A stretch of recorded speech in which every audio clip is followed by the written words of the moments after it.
नमस्कार दोस्तों, मैं रोशन चौरसिया। Unit 9 physics. चलते हैं प्रश्न में दोस्तों। सबसे पहले लिखा है दिष्टकरण तथा दिष्टकारी क्या है। पीएन संधि डायोड का अर्ध तरंग दिष्टकारी के रूप में कार्यविधि समझाई। तो थोड़ा दोस्तों इतना अपन को ध्यान देना है कि दिष्टकरण तथा दिष्टकारी दोनों की परिभाषा याद जरूर कर लेना है, ये आती हैं प्रश्न में हमेशा।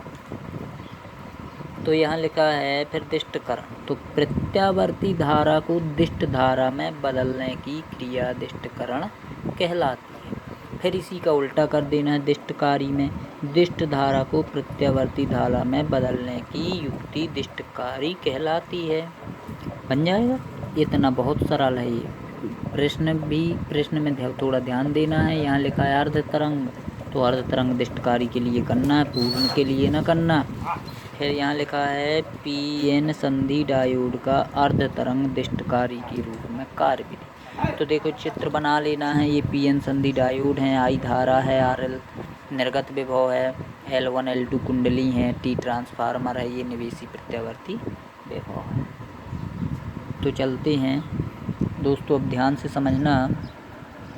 लिखा है निवेशी प्रत्यावर्ती विभव के आधे चक्र में जब पी सिरा धनात्मक विभव पर, तो देखो ये धन चिन्ह है और ये पी सिरा है। तो निवेशी प्रत्यावर्ती विभव के आधे चक्र में जब पी सिरा धनात्मक विभव पर तथा एन सिरा ऋणात्मक विभव पर होता है,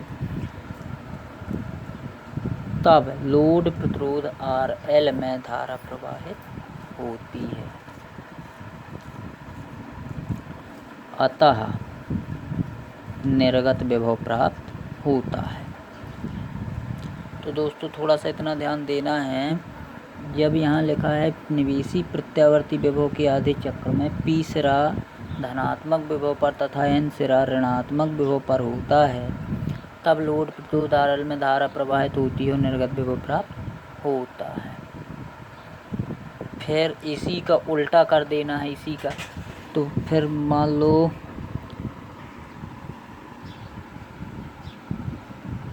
परंतु शेष आधे चक्र में जब पी सिरा ऋणात्मक विभव पर, पी सिरा ऋणात्मक विभव पर तथा एन सिरा धनात्मक विभव पर होता है, तब RL में धारा प्रवाहित नहीं होती अतः निर्गत विभव प्राप्त नहीं होता। यही क्रम लगातार चलता रहता है।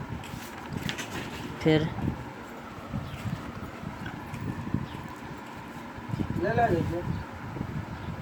इस प्रकार हम पीएन संधि डायोड का अर्ध तरंग दिष्टकारी के रूप में उपयोग करते हैं। फिर ये है इसकी परिभाषा। चूँकि निवेशी प्रत्यावर्ती विभव के प्रथम अर्ध चक्र में लोड में से धारा प्रवाहित होती है, द्वितीय में नहीं, इस रूप में पीएन संधि डायोड को अर्ध तरंग दिष्टकारी कहते हैं। पहले में धारा प्रवाहित होती है, दूसरे में नहीं होती, तो इस प्रकार हम अर्ध तरंग दिष्टकारी कहते हैं। जय हिंद दोस्तों। अगर मेरी वीडियो पसंद आई हो तो लाइक सब्सक्राइब जरूर करें। जय हिंद।